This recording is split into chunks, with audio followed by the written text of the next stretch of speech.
قالت إن الملوك إذا دخلوا قرية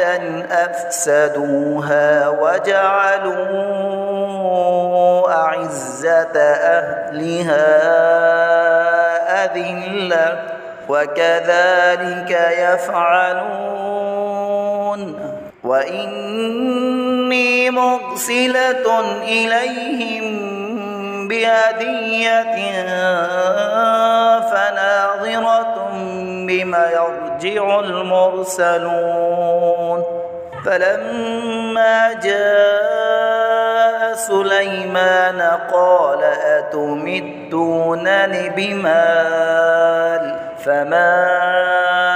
آتاني الله خير مما آتاكم بل أنتم بهديتكم تفرحون